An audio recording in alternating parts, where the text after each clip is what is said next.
Tombstone, Arizona, home of Boot Hill, the Birdcage Theater, and the OK Corral.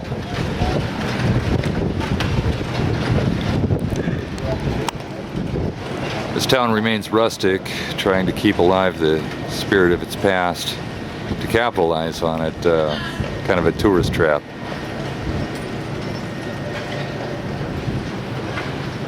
But of course, who wouldn't want to relive this past?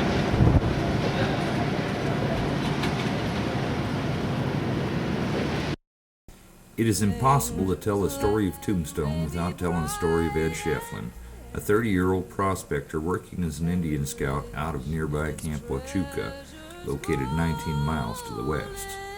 Ed was convinced there was gold in them there hills, and his fellow soldiers chatted him about his rock collecting, telling him the only rock you'll find out there is your own tombstone. In 1877, Shefflin found the rock he was looking for, a dark vein of silver in an area known as Goose Flats near the San Pedro River. Recalling his friend's words, he staked a claim on the Tombstone silver mine, and a silver boom was born. The town of Tombstone sprang up on Goose Flats and was incorporated in 1879. We're here in Tombstone, Arizona, about to go into Good Enough Mine. I don't know if it's good enough or not. What I'm going to be using today for the demonstration is your modern day competition drill steel. Bear with me, it's getting dull, so it may stick a little bit. Now, keep in mind when I'm doing this, it's going to spit out some water at you. You go for that limestone or granite, then hit, turn. Sure, give it to the Lord. Pick up on her a little bit. At a 1/4 inch turn every time. You can only imagine how tedious work this would be. Imagine doing this 10 hours a day, 6 days a week, for 12 years. Yeah, see how that works? When I hit it the first time, it loosens up your base rock. When I pick it up and hit it again, it gets the rest of that sediment out. They did that so on and so forth until they got their hole to the depth that they wanted it. From there, they'd insert your charge of dynamite, blow away your stool. Got any questions on that?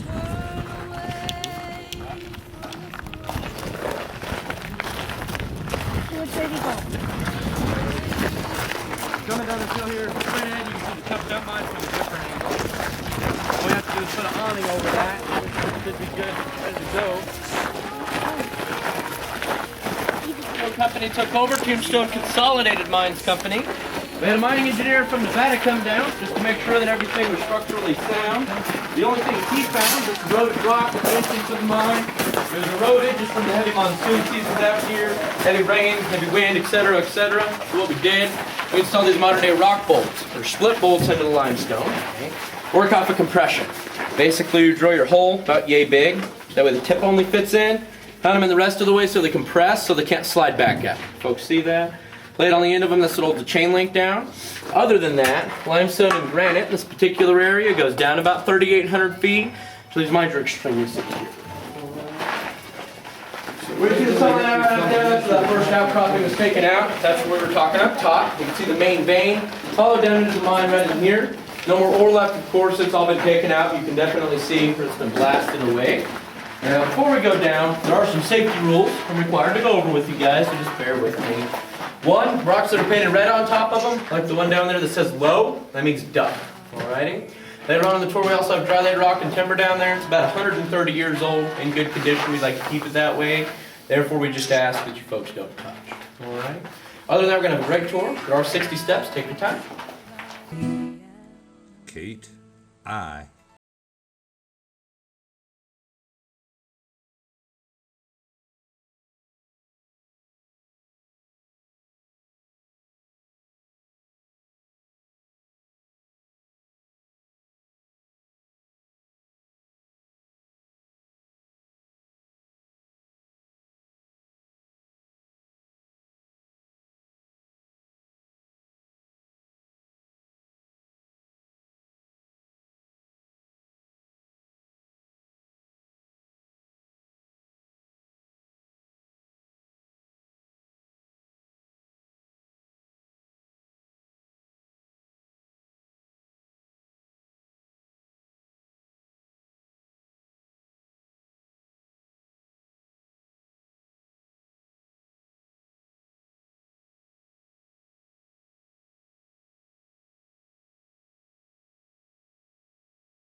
John Heath was sentenced to life at Yuma Prison, but the people of Tombstone and Bisbee were outraged he got off so easy, so they gathered up outside the courthouse for a little vigilante justice.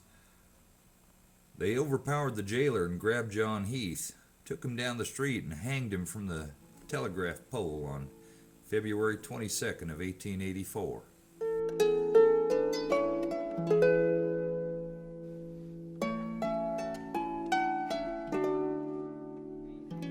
Than any other museum in town, and that's one that I highly recommend.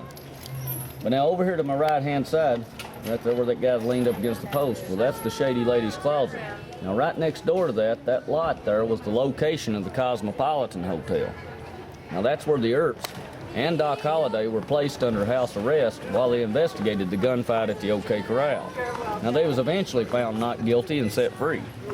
Now over here to my right hand side you'll see Arlene's Southwest Trading. Now that was Colonel Hafford's saloon during the 1880s, and that's where the Earps met up with Doc Holliday on the way to the gunfight at the OK Corral. And they took 4th Street here over one more block to Fremont. They turned left onto Fremont Street and headed towards the back side of the OK Corral. But now to our right-hand side, you'll see the large adobe building there with Shefflin Hall Road on top of it. Now that is the largest adobe structure standing in the United States today, and it was built in 1881. Barney, wake up. I think he took a nap. But now over here to our right-hand side is the old-time photos. Now this was the Can restaurant during the 1880s, and it was owned and operated by a wealthy Chinese man named Quan Ki. Now they say he made the finest Chinese cuisine you could get in the Southwest.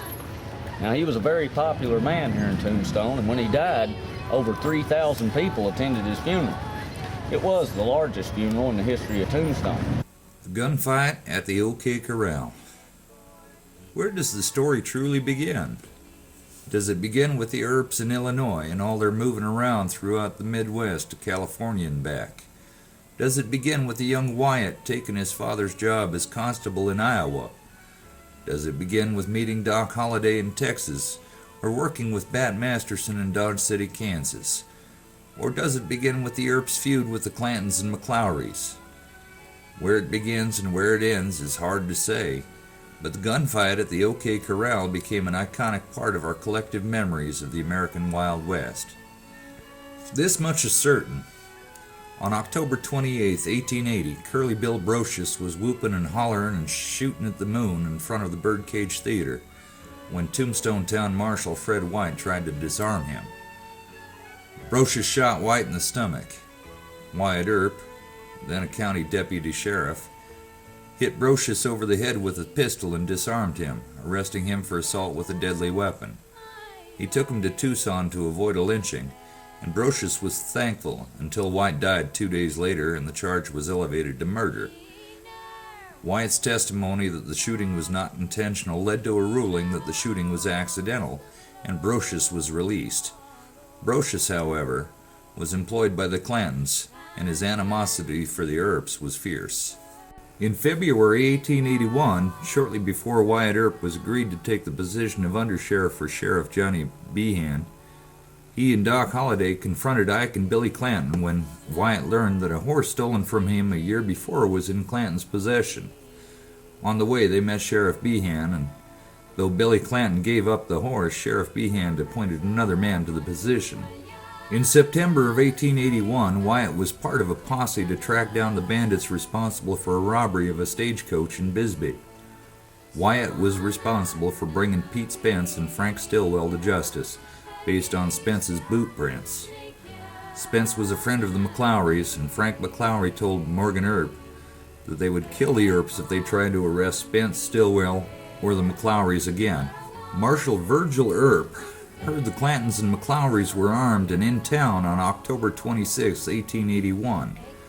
He and Deputy Marshal Morgan Earp deputized Wyatt and Doc Holliday on the way to confronting the cowboys on Fremont Street. They found them in a vacant lot next to Fly's photography studio. Virgil told them to throw their hands up. Doc produced a shotgun. In the next 30 seconds, 30 shots were fired. Virgil, Morgan, and Doc were hit. Billy Clanton, Frank, and Tom McLowry were dead. Ike Clanton ran into Wyatt Earp and told him that he was unarmed. Wyatt pushed him aside and told him to go to fighting or get away. After a month of sitting in jail, the Earps and Holiday were acquitted of any lawbreaking in the shootout.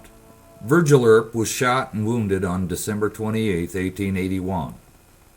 Ike Clanton was acquitted of the assassination attempt when he was able to produce 7 witnesses to testify he was in Charleston at the time of the shooting. Morgan Earp was fatally shot at pool table in the Crystal Palace Saloon by assailants on the street on March 8, 1882. Okay, here's a little display of a crib. It's just a little shed put up to kind of resemble what a typical harlot's crib might look like. As she entertained her guests, she'd rent this thing for about $20 a week, and she'd charge between a quarter and $1 a head to her customers. As you can see, it's just a bed, trunk, commode,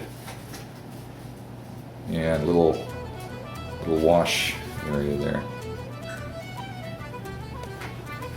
Also a mirror to make sure she looked presentable. I guess it really didn't matter much. Miners back in those days didn't care.